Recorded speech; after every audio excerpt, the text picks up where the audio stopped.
Professor Chandrashekhar के द्वारा उठाया गया ये विवाद नासमझी का प्रतीक है। रामचरितमानस ने हमेशा सामाजिक समरसता की बात की है और गुण आधारित किताब है। हिंदुज़म के बारे में रामचरितमानस की जो व्याख्या है वो गुण आधारित है। जन्म से न कोई बड़ा होता है न जन्म से कोई छोटा होता है। महाराज रावण उत्तम कुल में जन्म लिए हुए थे तो क्या वो महान हो गए? उन्होंने अपनी भाई की पत्नी कुबेर की पत्नी का बलात्कार किया था, बाली की पत्नी का बलात्कार किया था, भगवान राम की पत्नी का अपहरण किया था। तो क्या बलात्कार और अपहरण करने वाले हमारे समाज में पूजे जाएंगे? और क्या गोस्वामी जी का विप्र के प्रति जो संबोधन था वो यही कहता है? नहीं, पूजिया विप्रा शील गुणहीना शूद्र न गुण गण ज्ञान प्रवीणा। शूद्र गुण और ज्ञान से पूर्ण होते हुए भी पूजनीय नहीं है। गोस्वामी तुलसीदास जी का इशारा रावण के प्रति है। रावण जन्म से ब्राह्मण होते हुए भी शूद्र हो चुका था। आप मित्रों इस बात को समझने की कोशिश करो। जन्मना जायते शूद्रा, हम लोग अपने गुण और संस्कार से महान बनते हैं। जन्म से कोई महान नहीं बनता है। रावण जन्म से महान था, कर्म से महान नहीं था। कर्म से उसके आचरण शूद्र के जैसे थे, चंडाल के जैसे थे और भगवान राम को रावण का वध करना पड़ा। एक बलात्कारी, एक अपहरणकर्ता कभी भी हिंदू धर्म में पूजा नहीं जा सकता है। और गोस्वामी तुलसीदास जी ने कभी भी ऐसे लोगों की पूजने की बात नहीं कही है। आप इस बात को समझ लें। विप्र कौन है? दासी पुत्र विदुर विप्र थे। विद्वानों की सभा में उनका सर्वोच्च स्थान था। आप इस बात से भली भांति से परिचित हैं कि महात्मा विदुर की लिखी हुई विदुर नीति आज भी चलती है और महात्मा विदुर भगवान कृष्ण के द्वारा सम्मान प्राप्त किए हुए व्यक्ति थे। उनके चरित्र और आचरण पर कभी प्रश्न नहीं उठा। और गोस्वामी तुलसीदास जी ने अगर विप्र पूजने की बात की है तो महात्मा विदुर जैसे संतों की पूजने की बात की है। वो कभी रावण के पूजने की बात नहीं की है। पूज्य विप्र शील गुणहीना शूद्र न गुण गण ज्ञान प्रवीणा। यहाँ पर मतभ्रम की स्थिति खड़ी होती है कि अगर ब्राह्मण गुण रहित भी है, शील रहित भी है तो उसे पूजना चाहिए।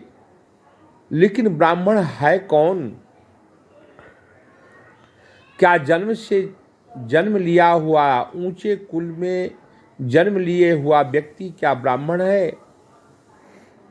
रावण ऊंचे कुल में जन्म लिया था। उत्तम कुल पुलस्तके नाती शिव बिरंची पूजे बहुभांति। धार्मिक पिता और उत्तम कुल पुलस्त में जन्म भी लिया था। तो उससे क्या हुआ? क्या वो पूज्य हुआ? वो पूज्य नहीं हुआ। शील गुण उसमें कुछ भी नहीं था।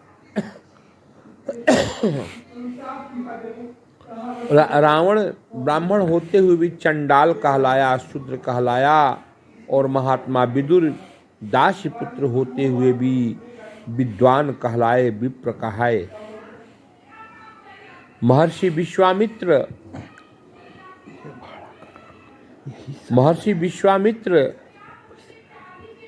क्षत्रिय होते हुए ब्रह्म ऋषि कहाए, क्योंकि क्षत्रिय धर्म का त्याग करके उन्होंने ब्रह्म ज्ञान को अर्जित किया था। सबरी के आश्रम में भगवान गए हैं और भगवान ने कहा, भगवान ने मां सबरी को की पूजा और आतिथ्य को स्वीकार किया है। और मां सबरी ने क्या कहा है, सुन लीजिए। अधमते अधमा अधमयति नारी, तिन्ह मह मति मंद अघारी। हे राघवेंद्र, हे दशरथ कुल नंदन, मैं तो नीच जात का हूँ, मतिमंद हूँ, नारी हूँ, अधमों में अधम, मैं नारी। ये भगवान गोस्वामी तुलसीदास जी नहीं कह रहे हैं, इस सबरी ने कहा है भगवान ने। अब गोस्वामी तुलसीदास जी की घोषणा सुनिए। कह रघुपति सुनु भामिनी बाता, मानव एक भगति करनाता। भगवान राम कहते हैं कि मैं सिर्फ भक्ति के नाते को मानता, मुझसे अगर किसी का रिश्ता है तो भक्ति का, और ये जात पात कुल धर्म नारी मतिमंद ये सब मैं बात नहीं मानता। माँ कुछ बोल रहे रे। और गोस्वामी तुलसीदास जी की ये घोषणा है, श्री रामचरितमानस में उनकी ये घोषणा है। रामचरितमानस भक्ति का काव्य है, जातीयता बढ़ाने का काव्य नहीं है। प्रोफेसर चंद्रशेखर जी पढ़िए, रामचरितमानस में ही लिखा है। जहां आपने अर्थ का अनर्थ किया, वहीं गोस्वामी जी लिखते हैं, कह रघुपति सुनु भामिनी बाता, मानव एक भगति करनाता। मैं सिर्फ भक्ति का नाते को मानता हूं, जात पात कुल धर्म बड़ाई, धन बल परिजन गुण चतुराई। भगवान गोस्वामी जी कहते हैं, कितनी ऊंची जात का हो, कितनी ऊंची पात का हो, कुल का हो, चाहे कितना ऊंचा उसका धर्म हो, अब बहुत बड़ाई प्राप्त किया हुआ धर्म और बल से संपन्न हो, फिर भी भगवान राम को वह प्रिय नहीं है। रामचरितमानस में ऐसे व्यक्तियों का कोई स्थान नहीं है। और समाज में राजनीति करने वाले कुछ लोगों ने रामचरितमानस के ऊपर एक बहुत ही गंदा कलंक लगाया कि साहब शूद्रों को तो वो कहते हैं मारने की, अब ब्राह्मणों को, अरे ब्राह्मण कौन है? जन्म से कोई तिवारी दुबे पांडे हो गया वो ब्राह्मण नहीं है। उत्तम कुल पुलस्त के नाती होते हुए भी रावण ब्राह्मण नहीं रहा, क्योंकि वो बलात्कारी निकला। कुबेर की पत्नी के साथ बलात्कार रावण ने किया,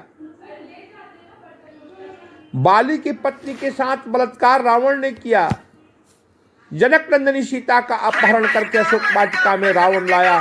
तो क्या अपहरण करता और बलात्कारी कोई पूजने की बात रामचरितमानस में गोस्वामी जी कहते हैं? सर्वदा नहीं, सर्वदा नहीं, सर्वदा नहीं। राजनीतिज्ञों का काम इसके बिना चलेगा नहीं, इसलिए वो जात पात में बांधना चाहते हैं। गोस्वामी तुलसीदास जी का तो घोषणा है, कह रघुपति सुनु भामिनी बाता, मानव एक भगत करनाता। गोस्वामी तुलसीदास जी सिर्फ भक्ति के नाते को मानते हैं, राघवेंद्र सरकार सिर्फ भक्ति के नाते को मानते हैं और किसी नाते को नहीं। जात पात कुल धर्म बड़ाई, धन बल परिजन गुण चतुराई। भगत हीन नर सोहहि कैसा, बिनु जल बारिद दे।